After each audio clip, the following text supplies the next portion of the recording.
अल्हम्दुलिल्लाह रब्बिल आलमीन वस्सलातु वस्सलामु अला सय्यिदिल अंबिया'i वल मुरसलीन व अला आलिहि तय्यबीन अत्ताहिरीन व अस्हाबिहिल हादीनल महदिय्यीन अम्मा बाद फ़अऊज़ु बिल्लाहि मिनश शैतानिर रजीम बिस्मिल्लाहिर रहमानिर रहीम हल यस्तविल लज़ीना यअलमून वल्लज़ीना ला यअलमून आमन्तु बिल्लाहि सदक़ल्लाहु मौलानल अज़ीम व सदक़ रसूलुहुन नबियुल अमीनुल मकीनुल करीम व नहनु अला ज़ालिका लमिनश शाहिदीन व शाकिरीन वल्हम्दुलिल्लाहि रब्बिल आलमीन। कुछ कहने और सुनने से पेशतर आइए हम और आप मिलजुल कर इंतहाई खुलूस व मोहब्बत और एहतराम व अक़ीदत के साथ गुम्बद खज़रा में आराम फरमाने वाले आका व मौला मदनी ताजदार दोनों आलम के मालिक व मुख्तार सैयद अबरार व खियार जनाब अहमद मुज्तबा मोहम्मद मुस्तफ़ा सल्लल्लाहु अलैहि वसल्लम की बारगाह में झूम झूम कर दरूद शरीफ का नजराना अक़ीदत पेश करें और पढ़ें अल्लाहुम्मा सल्लि अला सय्यदिना व शफ़ीना व हबीबिना व मौलाना मुहम्मदिन व बारिक व सल्लिम सलातम व सलामन अलैका या रसूल अल्लाह सल्लल्लाहु ताला अलैहि वसल्लम। हज़रात, वक्त बहुत ज़्यादा हो चुका है और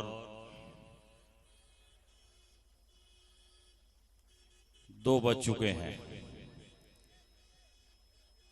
ये वक्त सलाम पढ़ने का है और दुआ मांगने का है। अब ऐसे वक्त में कोई मबसूत और लंबी चौड़ी तकरीर नहीं हो सकती है। जो मुशायरा सुनने आए थे वो मुशायरा सुनकर जा चुके हैं और जो लोग जाना चाहते हैं वो जल्दी से उड़कर चले जाएं। मैं मजमे का मोहताज नहीं हूं और न मजमा देखकर तकरीर का उन्वान बदलता हूं।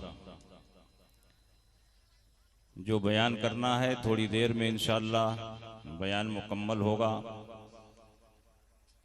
अगर जलसों का यही हाल रहा तो कुछ दिनों के बाद ये सारे जलसे बंद हो जाएंगे और जलसों की जगह पर कव्वाली होगी। कव्वाल आएंगे, कव्वाली करेंगे, वही होगा। जिस मकसद के लिए हमारे बुजुर्गों ने जलसों को राइज किया था वो मकसद जलसों से पूरा नहीं हो रहा। पहले खानकाहों में लोग जमा होते थे और खानकाह का जो शेख होता था वो उनको दीन और इस्लाम की तालीम देता था, उनके दिल को साफ सुथरा करता था, उनकी निगाहों को पाकीज़ा करता था, उनके किरदार व अमल को संवारता था। मगर अब वो खानकाहें भी नहीं रहीं। गिनी चुनी चंद खानकाहें उस अंदाज की रह गई हैं जहां तत्हीर क़ल्ब और तज़किये नफ्स का काम हो रहा है। तो हमारे मशाइख ने सोचा कि खानकाहों में लोग आ नहीं रहे हैं तो क्यों ना आबादी में पहुंचकर लोगों को जमा करके जो काम खानकाहों से होता था वो काम आबादी में पहुंचकर किया जाए। तो चंद लोगों को जमा करके और जो हमारे बुजुर्गान दीन थे वो आबादियों में जाते थे, दूर दराज इलाकों का सफ़र करके जाते थे, उनको नसीहत करते थे, समझाते थे, दीन और अकीदे की बातें बताते थे, नमाज रोज़ा की तालीम देते थे। इस तरह से जलसों का रिवाज बना। ये अहद सहाबाही से चला आ रहा है। हजरत अब्दुल्ला इब्न मसूद हर जुमरात को चंद सहाबे किराम को जमा करते और उनमें नसीहत करते। ये उसी की बुनियाद है। फिर वही काम खानकाहों से शुरू हुआ। जब खानकाहों का निज़ाम फासिद हुआ तो हमारे मशाइख आबादियों में जा जाकर वही काम करने लगे। तो असल में जलसों का मकसद यही था कि सारे लोग शेख के पास नहीं जा सकते, तो शेख तो सारे लोगों के पास आ सकता है। तो एक मखसूस तारीख में, मखसूस जगह में लोगों को जमा किया जाए और वहाँ आलिम, शेख, पीर, मुक्तदा और रहनुमा पहुँचें और लोगों को नसीहत करें। नसीहत करने के लिए जलसों का रिवाज हुआ। मगर अब दुनिया तरक्की कर गई है, हर चीज़ में तब्दीली आ रही है। पहले बगैर माइक के जलसा होता था, फिर माइक आ गया, फिर इको आ गया, अब आगे जा कर के देखिए क्या आएगा। उसके बाद वीडियोग्राफी के ज़माना आ गया। तो ये दिन ब दिन तब्दीलियां आती जा रही हैं और जलसों का मिजाज अब बदल गया है। सिर्फ और सिर्फ शायरी का मिजाज रह गया। हम कुरान की आयत सुनाएं, आप सुनना नहीं चाहेंगे। हम रसूलुल्लाह का कलाम सुनाएं, आप सुनना नहीं चाहेंगे, लेकिन शायरों का कलाम सुनना चाहेंगे। अब बताओ कौन सा कलाम अफजल है? अल्लाह रसूल का कलाम अफजल है कि इंसानों का लिखा हुआ कलाम अफजल है? लेकिन हमारा मिजाज बदल गया है। क्योंकि कव्वाली का जो टेस्ट है वो तकरीर में नहीं मिल पाता, वो नात खानी ही में मिलता है, मुरव्वजा नात खानी। इसलिए हर आदमी का मिजाज, जलसा कराने वाले खुद यही चाहते हैं, मजमा इकट्ठा हो तो नात खानी हो। जलसे वालों का मकसद वाजो तबलीग है ही नहीं है, सिर्फ और सिर्फ नामो नमूद और शोहरत के लिए जलसा करते हैं। और जब मजमा रहेगा तो समझेंगे कि मुशायरा हो जाए तो बड़ा अच्छा है, कहीं ऐसा ना हो कि मजमा भाग जाए। इसलिए जो मेन वक्त हो उस वक्त पर शायर पढ़े, ताकि शायर का कोई शेर मिस ना होने पाए, वरना जन्नत में वो जा ही नहीं पाए। हाँ, आलिम का कलाम मिस हो जाए, वो हदीस पढ़े उसको लोग न सुने, कुरान सुनाए उसको न सुने। अगर जलसों का यही हाल रहा तो हमारे आलिमों को मकतब में पढ़ाने की जगह नहीं मिलेगी, मस्जिदों में इमामत की जगह नहीं मिलेगी, और ये शोरा उनके सीने पर चढ़ करके जो चाहेंगे अपनी शर्तें मनवाएंगे और ये आलिम लोग उनकी जूती ढोएंगे। कुछ नहीं कर सकते। उलमा डॉक्टर हैं, कौन सी दवा किस मर्द में चलाई जाए ये डॉक्टर फैसला करेगा। अवाम क्या चाहती है वो हम नहीं दे सकते। अवाम को क्या चाहिए वो हमको देना चाहिए। अवाम को अकीदा चाहिए, अवाम को अमल चाहिए, अवाम को इस्लाह चाहिए, अवाम के लिए तज़किया नफ्स, तत्हीर क़ल्ब चाहिए। तो उलमा ये रूहानी डॉक्टर हैं।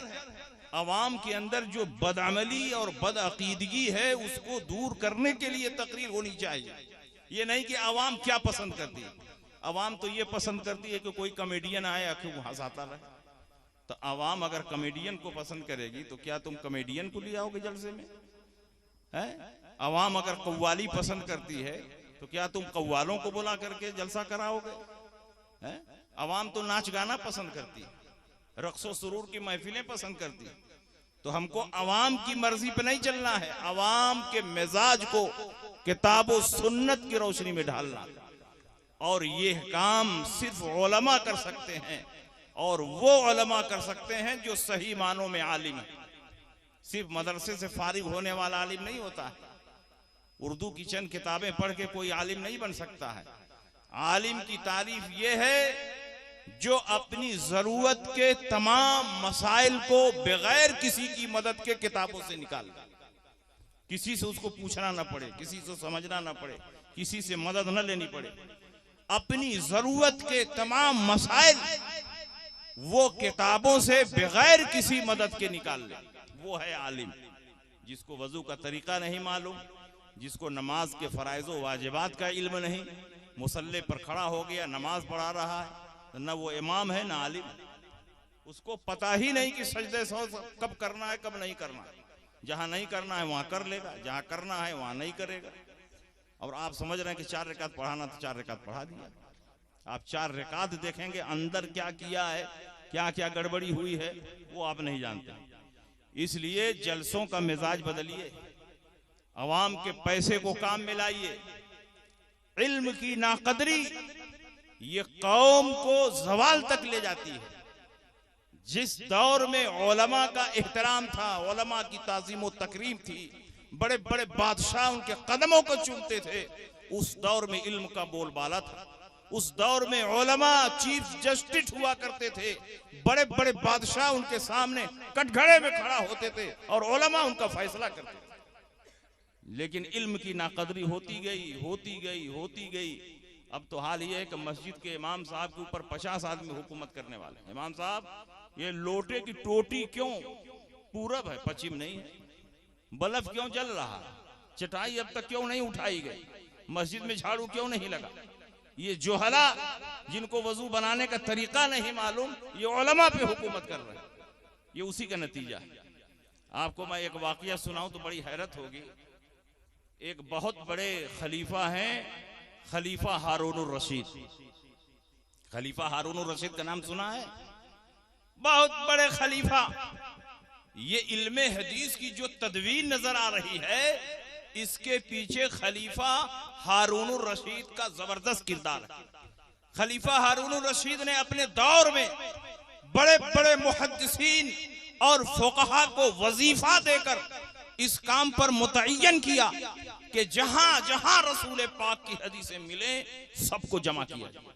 बाद में तहकीक होगी कि इसमें कौन ज़ईफ है, कौन मुनकर है, कौन हसन है, कौन सही है, कौन मुरसल है, कौन मौकूफ है, कौन मक़तू है, कौन मुअज़ल है, कौन मुनक़ता है।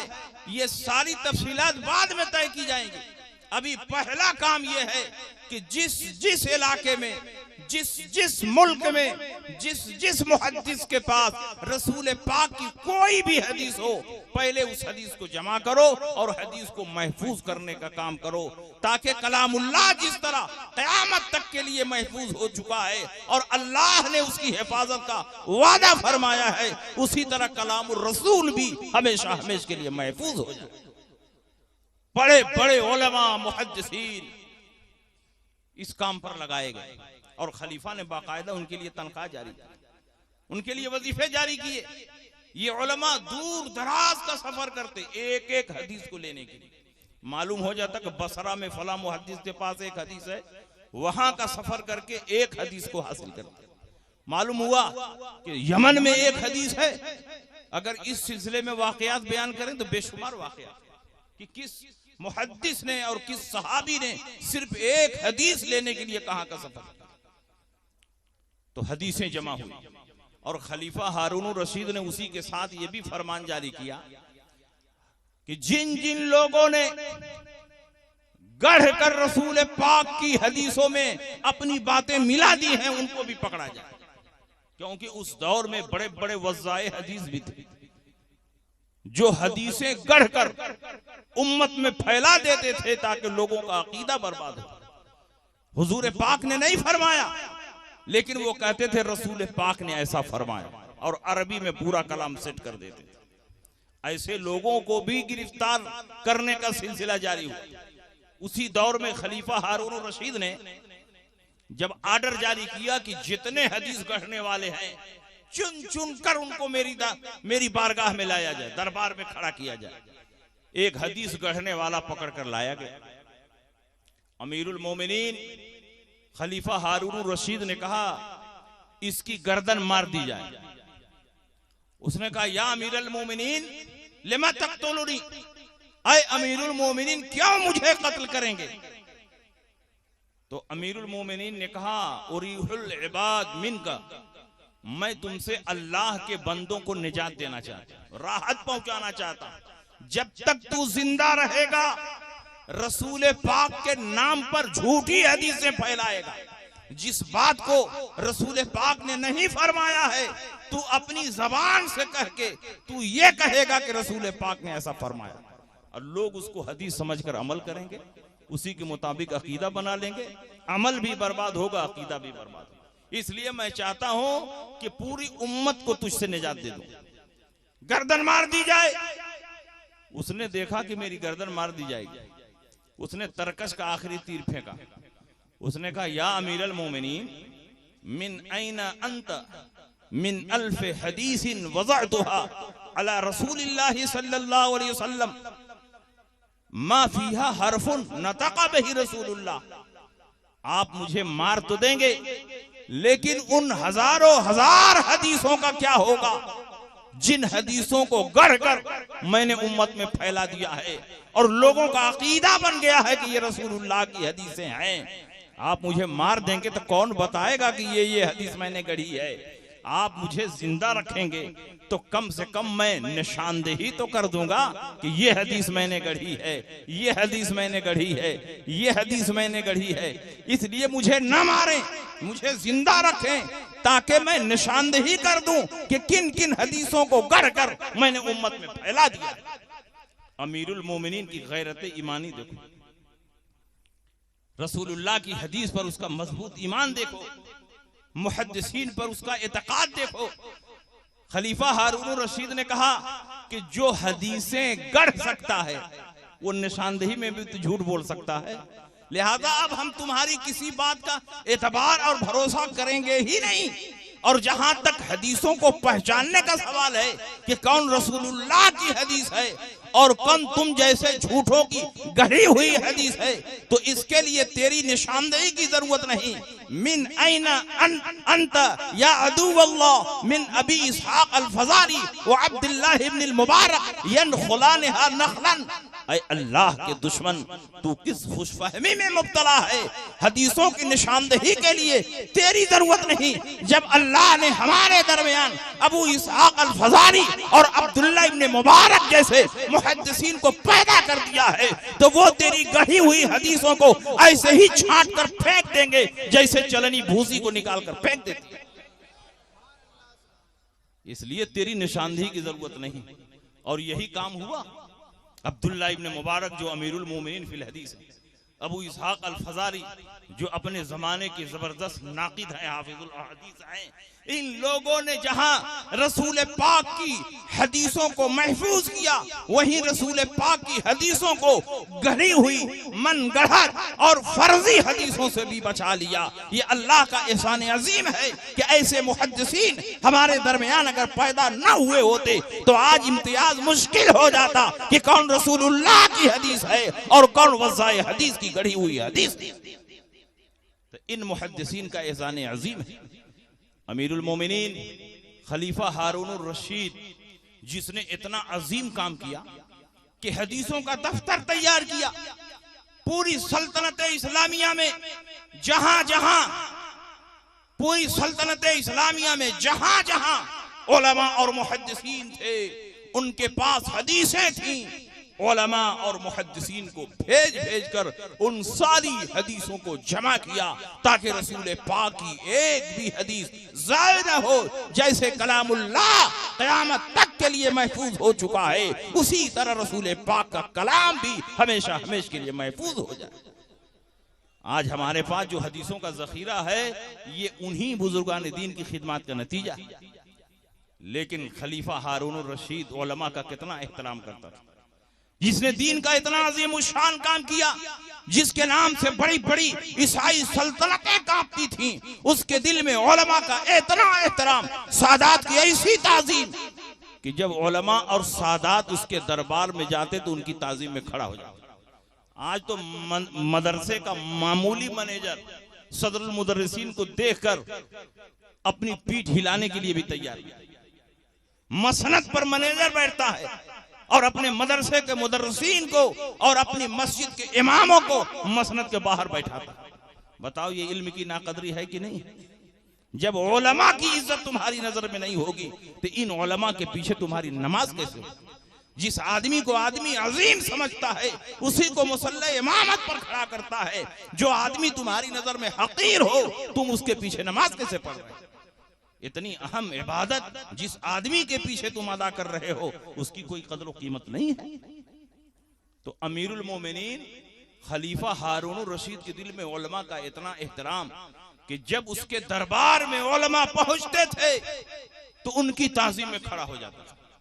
कुछ दुनियादार किस्म के दरबारी हर जगह होते हैं। उन्होंने कहा हुजूर आप उलमा और सादात को देखकर दरबार शाही में खड़े हो जाते हैं तो इससे शाही वकार कम हो जाता है, रोबे शाही में कमी आ जाती है, आपके दबदबे में कमी आ जाती है। खलीफा हारून रशीद ने कहा कि अगर उलमा और सादात की ताजीम करने से रोबे शाही में कमी आ रही है तो कमी आने दो। ये शहनशाहत ज़ायल होने वाली चीज है, ये बादशाहत खत्म होने वाली चीज है, लेकिन उलमा का जो एहतराम है वो दुनिया में भी काम आएगा, कब्र में भी काम आएगा और महशर में भी काम आएगा। इसलिए मैं उलमा का एहतराम करता रहूंगा चाहे रोबे शाही रहे या खत्म हो जाए। सुनिए सुनिए, अब शायर लोग चले गए, सुनते रहिए। अब ये बताइए अल्लाह ने उसके रोबे शाही को बढ़ा दिया कि घटा दिया? बढ़ा दिया। इतना बढ़ाया कि उस दौर में जितनी हुकूमतें थी उसके नाम से कांपती थी। उसी दौर में कुस्तुनतुनिया, जिसका नाम आज के जमाने में इस्तांबुल है, टर्की की राजधानी है इस्तांबुल, और उस जमाने में उसका नाम क्या था? कुस्तुनतुनिया। ये वही किला है कुस्तुनतुनिया का जिसके बारे में नबी ने फरमाया अव्वल जैश मिन उम्मती यग़ज़ून मदीनत कैसर मग़फ़ूरुन लहुम, मेरी उम्मत का सबसे पहला गिरोह जो कुस्तुनतुनिया पर हमला करेगा वो बख्शा हुआ है जन्नती। तो वहाबियों ने कहा कि यजीद ने सबसे पहला हमला किया इसलिए वो बख्शा हुआ है जन्नती, मगर ये झूठ है। यजीद ने सबसे पहला हमला नहीं किया। यजीद के हमला करने से पहले चार मर्तबा कुस्तुनतुनिया पर हमला हो चुका।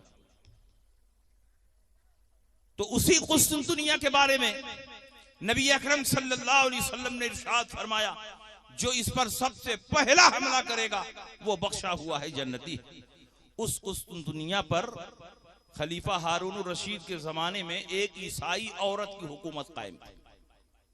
ईसाई औरत की हुकूमत और खलीफा हारून रशीद की हुकूमत आधी दुनिया पर कायम थी। इसकी सल्तनत में सूरज नहीं डूबता था जैसे आखिर दौर में अंग्रेजों की हुकूमत में सूरज नहीं डूबता था। खलीफा हारून रशीद की हुकूमत बगदाद से लेकर इराक तक, यूरोप तक फैली हुई थी। तो वो औरत कुस्तुनतुनिया पर हाकिम थी और खलीफा हारून रशीद को जिजिया देती थी, यानी इस बात का टैक्स देती थी कि तुम हमारी जान माल इज्जत आबरू और हुकूमत की हिफाजत करते रहो, हम तुम्हारे ताबे हैं। जब वो औरत मर गई उसका सरकश बेटा तख्त नशी हुआ। सरकश बेटे ने कहा जिस औरत ने तुमको शाहरुख बनाया था और खुद प्यादा थी वो औरत अब दुनिया से जा चुकी है, अब उसका बेटा तख्त नशी हो चुका है, अब तुमको 1 रुपया भी जिजिये में नहीं दिया जाएगा। उसने बाकायदा खत लिखा, एलची को भेजा और खलीफा हारून रशीद के सामने एलची ने खत पढ़ा। उस खत में लिखा था जिस औरत ने तुमको शाहरुख बनाया था और खुद प्यादा थी वो औरत जा चुकी है, अब कुस्तुनतुनिया पर उसके बेटे की हुकूमत कायम है और मैं तुमको कहता हूं कि आज से 1 रुपया भी तुमको जिजिये में नहीं दिया जाएगा, तुमको जो करना हो कर लो। जब ये खत पढ़ा गया खलीफा हारून रशीद के चेहरे पर ऐसा जलाल तारी हुआ कि सारे दरबारी एक एक करके दरबार से निकल गए। किसी को खलीफा के सामने बैठने की जुर्रत नहीं हुई, सारे दरबारी निकल गए। सिर्फ 3 आदमी खलीफा के सामने बैठे रहे। एक तो वो एलची जो खत लेकर आया था और एक मुंशी जो खत का जवाब लिखता है और एक वजीर आजम जिसके मशवरे से बादशाह फैसला करता है। तो खलीफा हारून रशीद ने मुंशी से कहा कि खत का जवाब लिखो और एलची को दे दो। खत का जवाब लिखो बिस्मिल्लाहिर्रहमानिर्रहीम। लेकिन खलीफा का ऐसा रोब और जलाल कि मुंशी जब कलम लेकर लिख रहा था तो उसका हाथ कांपने लगा, कलम गिर गया। खलीफा ने कहा यह क्या है? तो क्या रोबे शाही माने है हुजूर के जाहो जलाल की मौजूदगी में इस हाथ में इतनी ताकत नहीं कि खत लिख सके।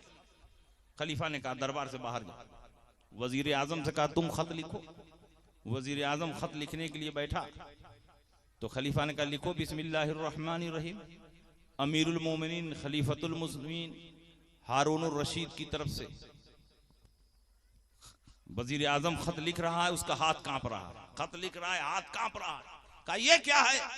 कहा हुजूर रोबे शाही माने, आपके दबदबे और जलाल की वजह से मैं अपने अंदर इतनी जुरात और हिम्मत नहीं पाता कि इस खत का जवाब लिख सकूं। खलीफा ने कहा तुम भी बाहर जाओ।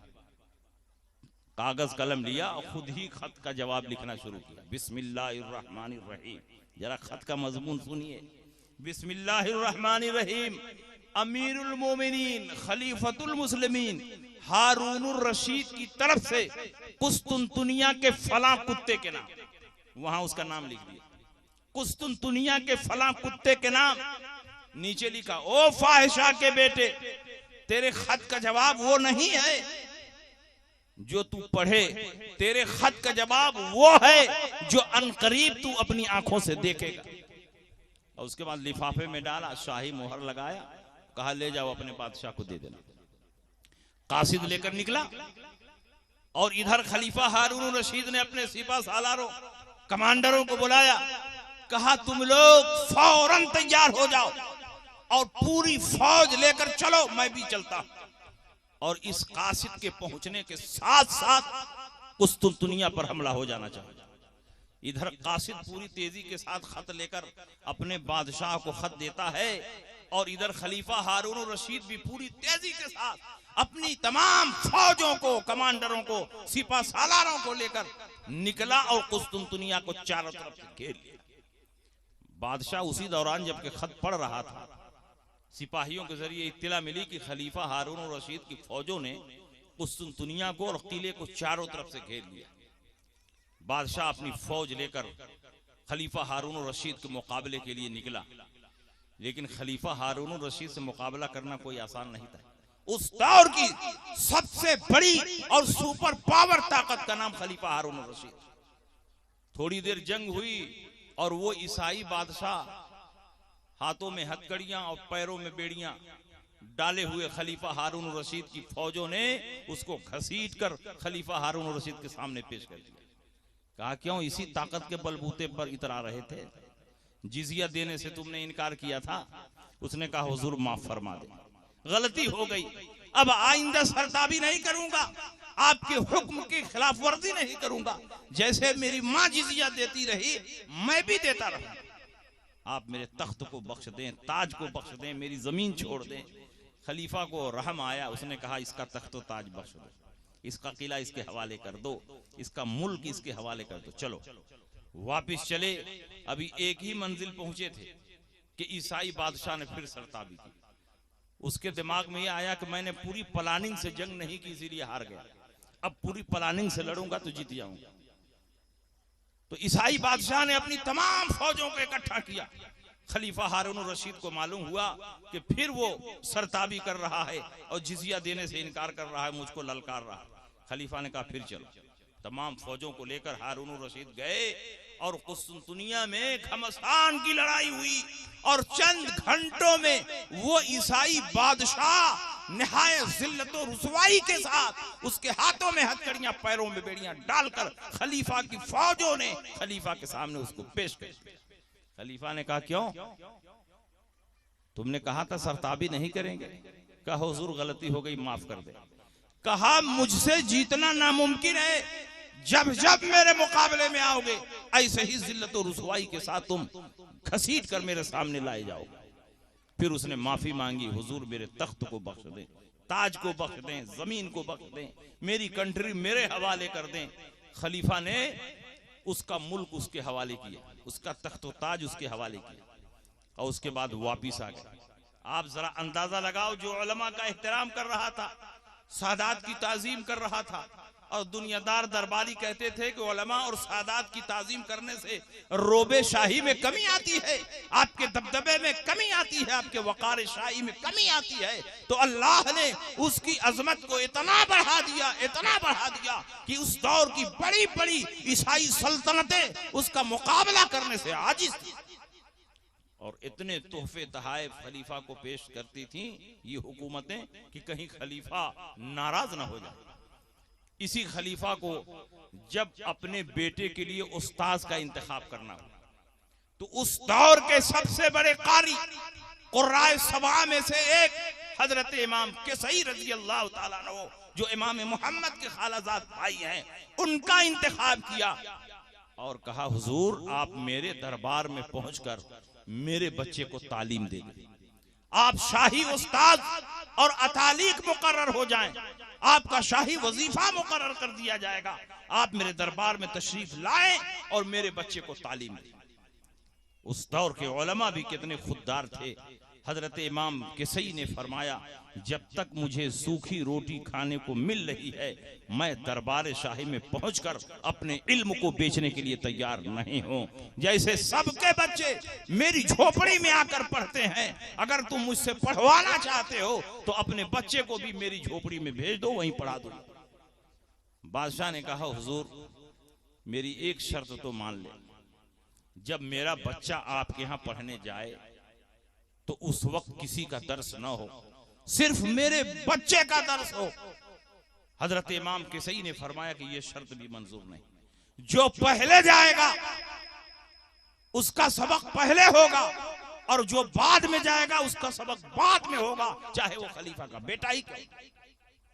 उसने कहा, हुजूर कम से कम एक शर्त तो मान लें कि जब तक मेरा बेटा पढ़ता होगा, दरवाजे पर दरबान खड़ा होगा, उस वक्त किसी को आपके पास जाने की इजाजत नहीं होगी।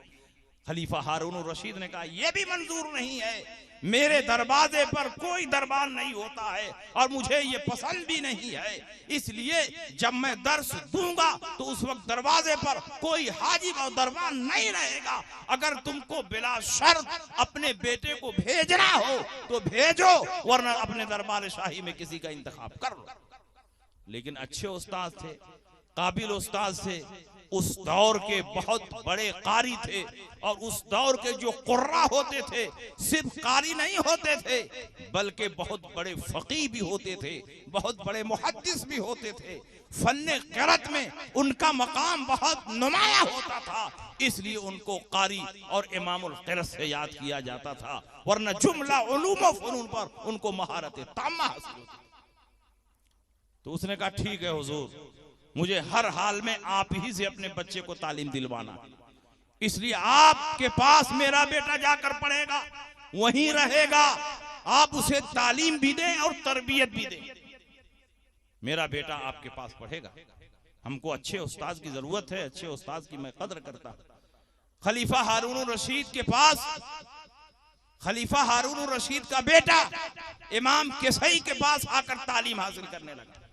कुछ दिन के बाद खलीफा हारून रशीद अपनी फौज को लेकर कहीं जा रहा था, दिल में ख्याल आया कि चलूं जरा देखूं मेरा बेटा पढ़ रहा है कि नहीं पढ़ रहा है, तालीम और तरबियत का उसके ऊपर कोई असर है या नहीं है।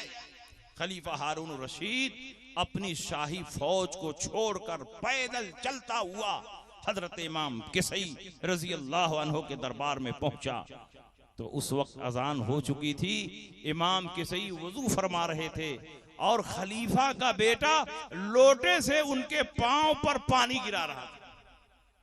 खलीफा हारून रशीद ने जब ये देखा तो अपने बेटे को एक झापड़ मारा, कहा, नादान, अल्लाह ने तुझे दो हाथ क्यों दिए हैं, एक हाथ से पानी गिरा और एक हाथ से अपने उस्ताद के पांव को धुल, और याद रख, जब तक तू उस्ताद की खिदमत नहीं कर लेगा और उनकी दुआएं नहीं हासिल कर लेगा, उस वक्त तक तुझे नूर इल्म नहीं हासिल हो सकता है, बरकत इल्म नहीं हासिल हो सकती है। अगर आदमी अपनी अक्ल और अपनी सलाहियत की बुनियाद पर इल्म हासिल कर ले, लेकिन इल्म का जो नूर है ये उसी वक्त हासिल होगा जबकि तू उस्ताद की खिदमत करे और उस्ताद दिल की गहराइयों से तुझे दुआ दे। ये अपने बेटे को मार कर तालीम दे रहा है। अगर आपके बेटे को अगर कारी साहब मार दें, मदरसे के मुदर्रिस मार दें, तो आप फौरन शिकायत लेकर नाज़िम आला के पास पहुंचेंगे कि मेरे बेटे को क्यों मार दिया। अगर आपके बेटे से खिदमत ले लें कि चलो दरसगाह में झाड़ू लगा दो, चटाई बिछा दो, दरसगाह ठीक ठाक कर दो, उस्ताद का कपड़ा धुल दो, तो आप शिकायत लेकर पहुंचेंगे कि मेरा बेटा पढ़ने गया है, उस्ताद की खिदमत करने नहीं गया है। ये असातिज़ा आपके बेटों की खिदमत के मोहताज नहीं है। ये तो इसलिए खिदमत लेते हैं ताकि जब ये बच्चे घर जाएं तो माँ बाप की खिदमत का सलीका इनको मिल जाए। इसलिए बच्चों से खिदमत ली जाती है ताकि घर पहुंचने के बाद ये वालिदैन की खिदमत कर सके। बताओ, आज उलमा का एहतराम है, उलमा की ताजीम है। नबी अकरम सल्लल्लाहु अलैहि वसल्लम ने अपने घर के जवानों को ये तालीम दी थी कि जिनसे इल्म सीखते हो उनका एहतराम करो, उनकी ताजीम और तकरीम करो। नबी अकरम सल्लल्लाहु अलैहि वसल्लम के घर में दो शहजादे पल रहे थे, एक हजरत अली और एक हजरत अब्दुल्ला इब्न अब्बास। इन दोनों का ज्यादा वक्त हुजूर अलैहिस्सलाम के घर में गुजरा। हजरत अली तो हुजूर ही की परवरिश में थे और अब्दुल्ला इब्न अब्बास भी ज्यादातर नबी के हुजरे में वक्त गुजारते थे। एक दिन नबी अकरम सल्लल्लाहु अलैहि वसल्लम के वजू के लिए अब्दुल्ला इब्न अब्बास ने पानी रखा, तो हुजूर अलैहिस्सलाम ने पूछा किसने पानी रखा? तो अज़वाज मुतहरात में से किसी ने कहा कि अब्दुल्ला इब्न अब्बास ने रखा। उस वक्त इनकी उम्र बहुत कम थी, हजरत अली इनसे बड़े थे। तो नबी ने अब्दुल्ला इब्न अब्बास को दुआ दी, अल्लाहुम्मा अल्लिमहुल किताब व फ़क़्हिहु फ़िद्दीन। ऐ अल्लाह इन्हें किताबुल्लाह का इल्म अता फरमा और दीन में फकीह बना दे। नबियों की दुआ रद्द नहीं होती है। अल्लाह ने उन्हें दीन में ऐसा फकीह बनाया कि अपने दौर के रासुल फुक़हा हो गए और किताबुल्लाह का ऐसा इल्म अता फरमाया कि अब्दुल्ला इब्न अब्बास फरमाते हैं, लौ दाली क़ालू बैरिन लवजदतहु फिल कुरान। अगर मेरी ऊँटनी की रस्सी गुम हो जाए तो मैं कुरान की रोशनी में तलाश कर लूंगा कि मेरी रस्सी कहाँ।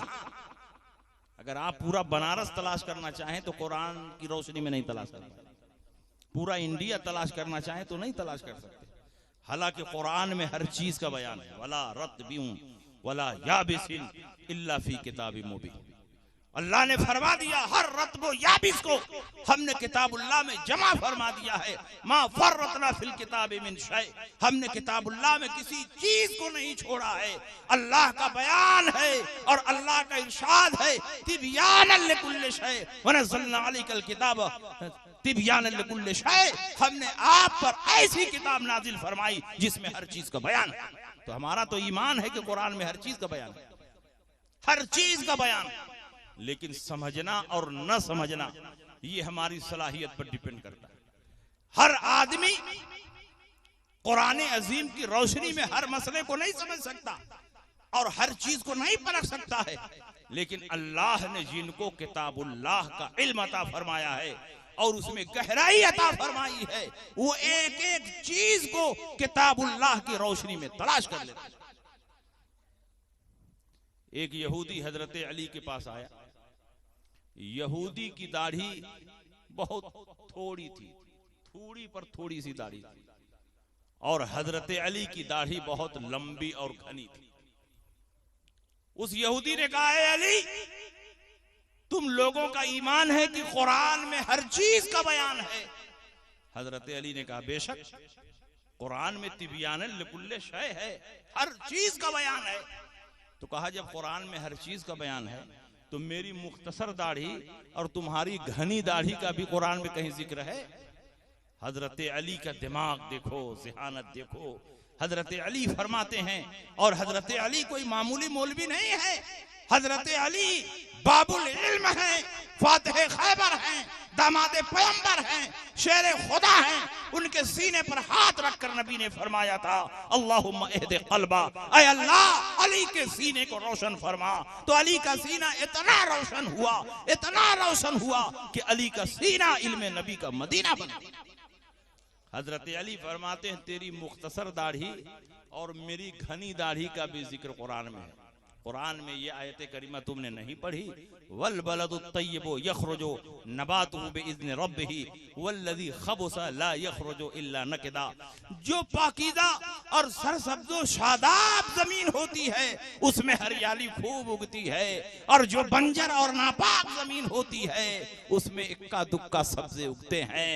तो मेरा चेहरा सरसब्ज़ो शादाब जमीन की तरह है, अल्लाह के हुक्म से खूब हरियाली उगी है, और तेरा थोबड़ा बंजर और नापाक जमीन की तरह है, इसलिए उसमें इक्का दुक्का सब्ज़े उगे। बताइए, तो ये है इल्म का मकाम। नबी अकरम सल्लल्लाहु अलैहि वसल्लम ने अपने खानदान के इन दोनों बच्चों को तालीम दी कि जिनसे इल्म सीखते हो उनका एहतराम करो, उनकी ताज़ीम करो। इसीलिए हजरत अली फरमाते हैं, मन अल्लमनी हरफन फकत सय्यरनी अब्दा। जिसने मुझे एक हर्फ की तालीम दे दी उसने मुझको अपना गुलाम बना दिया। बताइए, ये हजरत अली कह रहे हैं जो बाबुल इल्म है, मौलाए कायनात है। जिसने मुझे एक हर्फ की तालीम दे दी उसने मुझको गुलाम बना लिया। और यहाँ इमाम साहब और मुदर्रिस साहब आपके बच्चों को पूरा कुरान पढ़ा देते हैं तो भी वही गुलाम रहते हैं। ना आपका बच्चा गुलाम बनता है ना आप गुलाम बनते हैं। और हम लोग 9-9 साल लड़कों को पढ़ाते हैं, फारिग करके आलिम फाजिल कर देते हैं। फारिग होके निकले तो कहाँ के तू और कहाँ के हम, तू कुजा मन कुजा। फारिग होकर निकले तो सीधे मैदान माशरी में मुलाकात करेंगे, दरमियान में तो कहीं मुलाकात हो ही नहीं सकती। और अगर नाम के साथ आलिम और मुफ्ती और खतीबुल हिंद और खतीब आज़म हिंदुस्तान लग गया तो पूछना ही नहीं। वो तो सीधे उस्ताद के पांव पर पैर रख करके आगे बढ़ने की कोशिश करे। ये इल्म की नाकत। नबी अकरम ने तालीम दी कि जिनसे इल्म सीखते हो उनका एहतराम करो। हजरत अब्दुल्ला इब्ने अब्बास रजी अल्लाह ताला अन्हुमा हजरत ज़ैद इब्ने साबित अंसारी रजी अल्लाह ताला अन्हु से इल्मे फराइज पढ़ते थे। ज़ैद इब्ने साबित अंसारी इल्मे मीरास और इल्मे फराइज में सारे सहाबा में मुमताज थे। तो हजरत अब्दुल्ला इब्ने अब्बास उनके घर जाकर इल्मे फराइज की तालीम लेते थे। और जब हजरत अब्दुल्ला इब्ने अब्बास उनके घर जाते और कभी इत्तेफाक से दरवाजा बंद होता तो दरवाजे की जंजीर नहीं खटखटाते, दरवाजा नहीं पीटते, दरवाजे के बाहर से उस्ताद को पुकारते नहीं, बल्कि चौखट पर सर रखकर सो जाते। हवाएं उड़ती, गर्दो गुबार आता, चेहरे पर भर जाता, लेकिन अब्दुल्ला इब्ने अब्बास चौखट पर सर रखकर पड़े रहते। कुछ देर के बाद जब आपके उस्ताद ज़ैद इब्ने साबित अंसारी अपनी जरूरत से दरवाजा खोलते और देखते कि अब्दुल्ला इब्ने अब्बास चौखट पर सर रखकर सो रहे हैं, फौरन उनको उठाते और फरमाते, या इब्न अम्मे रसूलिल्लाह, ऐ रसूलुल्लाह के चचा के बेटे, आपने मुझे आवाज क्यों नहीं लगाई, दरवाजा क्यों नहीं खटखटाया? तो फरमाते कि मैं कैसे दरवाजा खटखटाता, कैसे दरवाजे के बाहर से आपको पुकारता। ये तो उस्ताद के अदब के खिलाफ है, ताजीम के खिलाफ है। इसलिए मैंने आपको आवाज लगाना, दरवाजे की जंजीर को खटखटाना मुनासिब नहीं समझा और आपकी बरकत हासिल करने के लिए चौखट पर सर रखकर सो गया। ये कौन सी तालीम है? ये कौन सा अदब है? ये कौन सा एहतराम है? ये वही अदब है जो सहाबा ने नबी की बारगाह में पेश किया। ये वही एहतराम है जो सहाबा ने नबी की बारगाह में पेश किया और जिसकी तालीम खुद अल्लाह ने दी है। सूरह हुजरात में बहुत तफसील से बयान फरमाया, या अय्युहल्लज़ीना आमनू ला तरफ़ऊ अस्वातकुम फ़ौक़ सौतिन नबी वला तजहरू लहू बिलक़ौल कजहरि बादिकुम लिबाद अन तहबता आमालुकुम व अंतुम ला तशऊरून इन्नल्लज़ीना यग़ुद्दूना अस्वातकुम इंद रसूलिल्लाह उलाइकल्लज़ीना इम्तहना अल्लाहु क़ुलूबहुम लित्तक़वा लहुम मग़फ़िरतुन व अजरुन अज़ीम इन्नल्लज़ीना युनादूनका मिन वराइल हुजरात अक्सरुहुम ला याक़िलून वलौ अन्नहुम सबरू हत्ता तख़रुजा इलैहिम लकाना खैरन लहुम वल्लाहु गफूरुर रहीम। जो लोग नबी की आवाज पर अपनी आवाज को बुलंद करते हैं वो ख्याल रखें कि नबी की आवाज पर अगर तुम आवाज को बुलंद करोगे सारे अमाल ठप और बेकार हो जाएंगे और तुम्हें पता नहीं चलेगा। और जो लोग नबी की बारगाह में अपनी आवाज को पस रखते हैं ये वो लोग हैं कि उनके दिलों को अल्लाह ने तकवा के लिए मुंतखब फरमा लिया है और उनके लिए अजर अजीम है। और बेशक जो लोग दरवाजे के बाहर से नबी को पुकारते हैं, दरवाजे के बाहर से आवाज लगाते हैं, तो इनमें से अक्सर जाहिल है, इन्हें पता ही नहीं कि नबी का क्या मकाम और मनसब है। लेकिन चूंकि नादानी में ऐसा कर रहे हैं, आदाब रिसालत से वाकिफ नहीं, इसलिए ऐसा कर रहे हैं। इसलिए अल्लाह बख्शने वाला मेहरबान है। ऐ काश ये सब्र करते, इंतजार करते और नबी खुद दरवाजा खोलकर बाहर आते तो ये इनके लिए कितना अच्छा होता।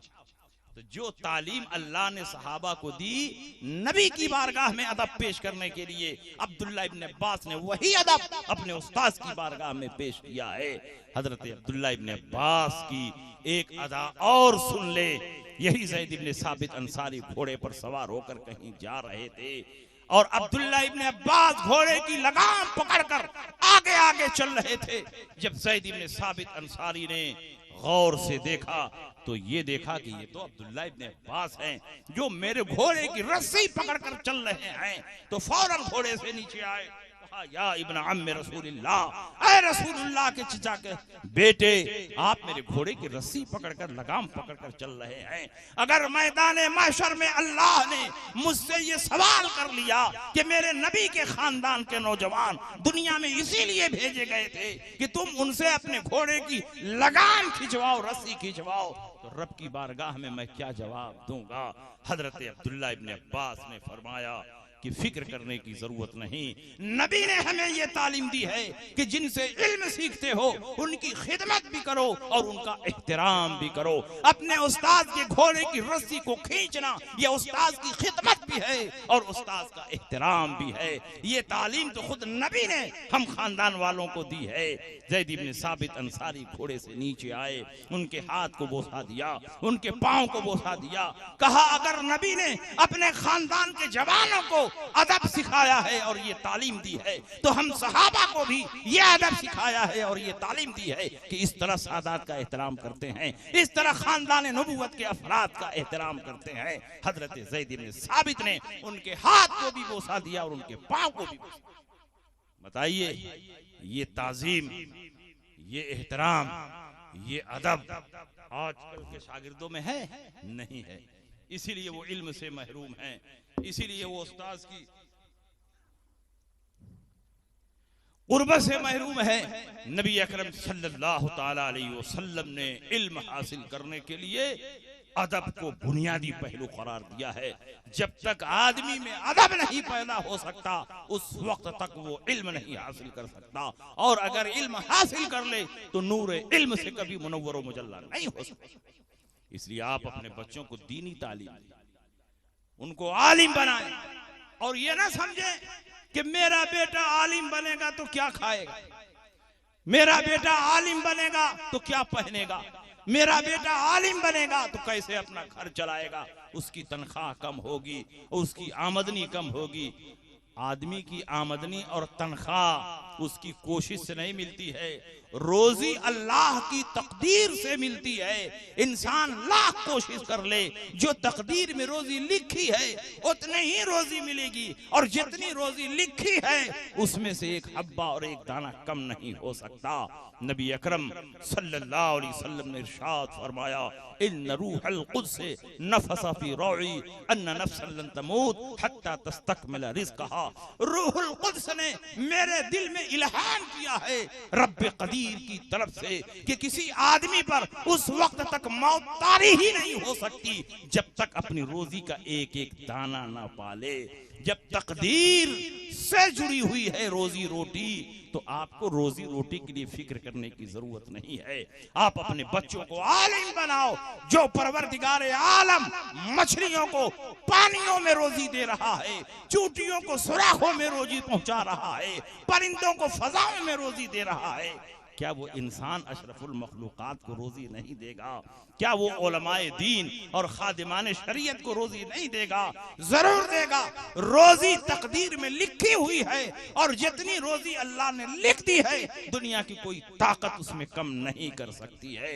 नबी अकरम सल्लल्लाहु ताला अलैहि वसल्लम ने इरशाद फरमाया, कतबल्लाहु मकादिर अल खल्क क़ब्ल अन यख़्लुक़ अस-समावाति वल अर्द बि-50 अल्फ सना।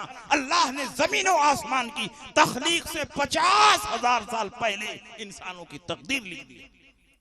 इंसानों की तकदीर जमीनों आसमान की तख्लीक से 50,000 साल पहले लिखी जा चुकी है। तो वो लौहे महफूज में महफूज है। और जब इंसान पैदा होने लगता है तो फिर हर आदमी का अलग अलग रजिस्टर बनता है और उसी लौहे महफूज से हर आदमी की तफसीलात को उसमें अलग अलग लिख दिया जाता है।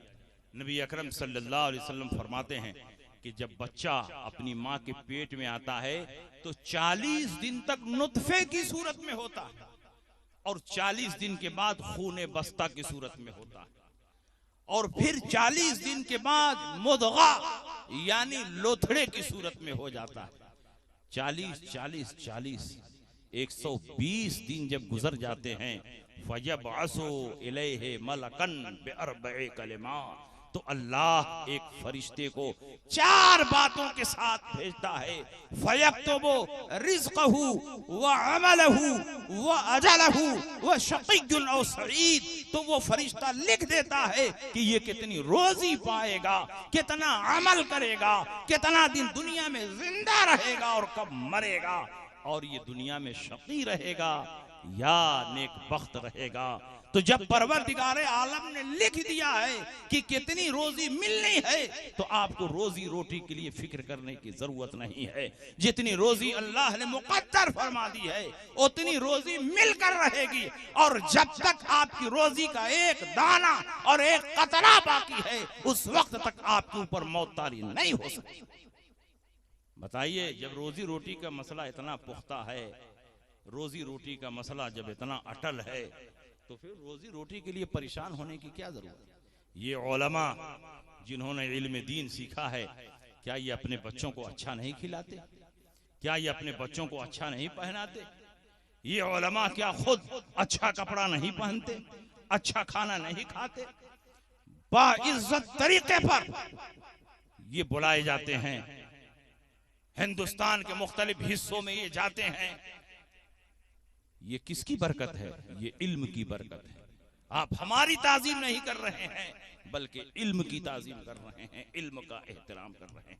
आपका बच्चा भी अगर अच्छा आलिम बनेगा तो आपके बच्चे को भी दुनिया एहतराम की नजर से देखेगी, और आपका बच्चा भी मुल्क के कोने कोने में पहुंचकर दीन मतीन की खिदमत अंजाम देगा, और उसके लिए रोजी का रास्ता तंग नहीं होगा।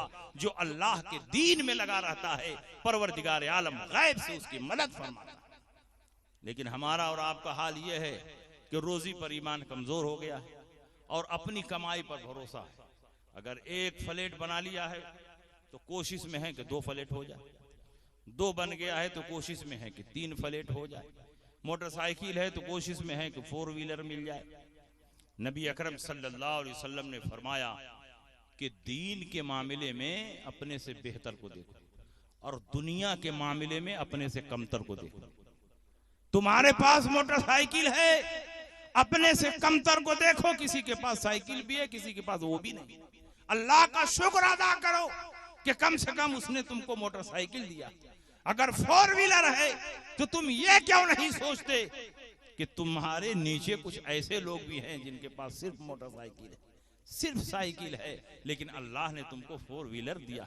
जब दुनिया के मामले में अपने से कमतर को देखोगे तो शुक्रगुजार बनोगे, और दीन के मामले में अपने से बेहतर को देखोगे तो इबादत गुजार बनोगे। दीन के मामले में अपने से बेहतर को देखो। फला आदमी जुमा पढ़ता है, हम 5 वक्त पढ़ेंगे। फला आदमी 5 वक्त की नमाज पढ़ता है, हम तहज्जुद भी पढ़ेंगे। फला आदमी 100 रुपया मस्जिद और मदरसे में देता है, हम 200 रुपया मस्जिद और मदरसे में देंगे। फला आदमी गरीबों को 1 रुपया देता है, हम 5 रुपया देंगे। दीन के मामले में जब अपने से बेहतर को देखोगे तो इबादत गुजार बनोगे। दुनिया के मामले में अपने से कमतर को देखोगे तो शुक्रगुजार बनोगे। हजरत शेख सादी रहमतुल्लाह अलैह का वाकया बहुत मशहूर है। किसी बादशाह के दरबार में दावत खाने जा रहे, जंगल का रास्ता था, पांव में उस वक्त जूतियां नहीं थी, नंगे पांव जा रहे थे। दिल में ख्याल आया, अय अल्लाह तूने कैसी हालत मेरी बना दी है कि मेरे पांव में जूतियां भी नहीं, मैं बादशाह के यहां दावत खाने जा रहा। यही सोचकर हजरते शेख सादी आगे बढ़े तो देखते हैं कि एक ऐसा बंदा भी है कि जिसके दो पांव ही नहीं, खिसक खिसक कर चल रहा। फौरन सजदे में गिर गए, परवरदिगार तेरा लाख लाख शुक्र एहसान है, मेरे पांव में अगरचे चप्पल नहीं है लेकिन कम से कम दो पांव सलामत तो हैं। इस बंदे के तो दो पांव ही नहीं है, फिर भी ये जिंदगी बसर कर रहा है, कितनी मशक्कत आमेज उसकी जिंदगी है। ऐ अल्लाह तूने उससे मुझको बेहतर बनाया है, लाख बार तेरा शुक्र है, एहसान है। इसलिए तुम दीन के मामले में अपने से बेहतर को देखो और दुनिया के मामले में अपने से कमतर को देखोगे तो तुम शुक्रगुजार बनोगे। परवरदिगार आलम इन्हीं बातों के साथ हम सबको दीन मतीन पर अमल करने की तौफीक अता फरमाए। हम सब लोग नमाज की पाबंदी करें, अपने वालिदैन की खिदमत करें, अपने मुआशरे को बेहतर बनाएं, पड़ोसियों का ख्याल करें और अपने बच्चों को दुनियावी तालीम के साथ साथ दीनी तालीम भी दें। इसलिए कि दीन जब सीखेगा तभी नमाज पढ़ पाएगा, तभी रोजा रख पाएगा, तभी कायदे से वजू कर सकता है। और सिर्फ दुनिया की तालीम हासिल करेगा तो न कायदे से वजू कर सकता है, न गुस्ल कर सकता है, न कायदे से नमाज पढ़ सकता है, न हलाल तरीके पर बिजनेस कर सकता है। इसलिए दुनिया भी पढ़ाओ ताकि कंधे से कंधा मिलाकर तुम्हारा बेटा आगे बढ़ सके, और दीन भी पढ़ाओ ताकि फराइज़ व वाजिबात पर पाबंदी कर सके और फराइज़ व वाजिबात को कायदे से अदा कर। इसी बुनियाद पर रसूल पाक ने उलमा की अज़मत बयान फरमाई है। अल्लाह के नबी फरमाते हैं, अकरमुल उलमा फ़इन्नहुम वरसतुल अंबिया। उलमा की ताज़ीम करो क्योंकि ये उलमा अंबिया के वारिस हैं, ये किसी और के वारिस नहीं, ये अंबिया के वारिस हैं। अंबिया किराम उलमा को वारिस बनाते हैं। नबी अकरम सल्लल्लाहु अलैहि वसल्लम फरमाते, हम गिरोहे अंबिया दिरहमो दीनार में वरासत जारी नहीं करते, जो कुछ छोड़ जाते हैं वो सदका होता है। इन्ना माशरल अंबिया ला नूरिसो मा तरकना हो सदका, हम जो छोड़ जाते हैं वो सदका है। हम उलमा को वारिस बनाते हैं। जो ज्यादा इल्म सीखेगा, इल्मे पाके रसूल, इल्मे रसूल को जो सबसे ज्यादा सीखेगा वो सबसे बड़ा वारिस होगा। जो जितना बड़ा आलिम होगा उतना बड़ा वारिस होगा। और याद रखो, वारिस बनने के लिए नबी के खानदान में, नबी की नस्ल में और सादात में पैदा होना जरूरी नहीं है, क्योंकि ये वरासत इल्मी है। नबी वरासत माली नहीं तकसीम फरमाते, वरासत इल्मी तकसीम फरमाते हैं। चाहे पठान हो, चाहे शेख हो, चाहे अंसारी हो, चाहे किसी भी बिरादरी का हो, नबी का इल्म अगर सीख रहा है तो वही नबी का वारिस है। लेकिन अगर सैयद है, नबी के खानदान में पैदा हुआ है, सैयद होने की हैसियत से उसका एहतराम है, नस्ल नबी में होने की वजह से उसका एहतराम है। लेकिन अगर उसने नबी का इल्म नहीं सीखा तो वो नबी का वारिस नहीं है। नबी के खानदान में पैदा होकर नबी का इल्म ना सीखे तो वो नबी का वारिस नहीं है। और बरेली का पठान अगर इल्म सीखे तो वो गैर खानदान का है, फिर भी नबी का वारिस है, इसलिए कि उसने इल्म रसूल को सीखा। इसलिए आप अपने बच्चों को दीनी तालीम से आरास्ता व पैरास्ता करें। व आखिर दावाना अनिल हम्दुलिल्लाहि रब्बिल आलमीन व मा अलैना इल्लल बलाग। अस्सलाम।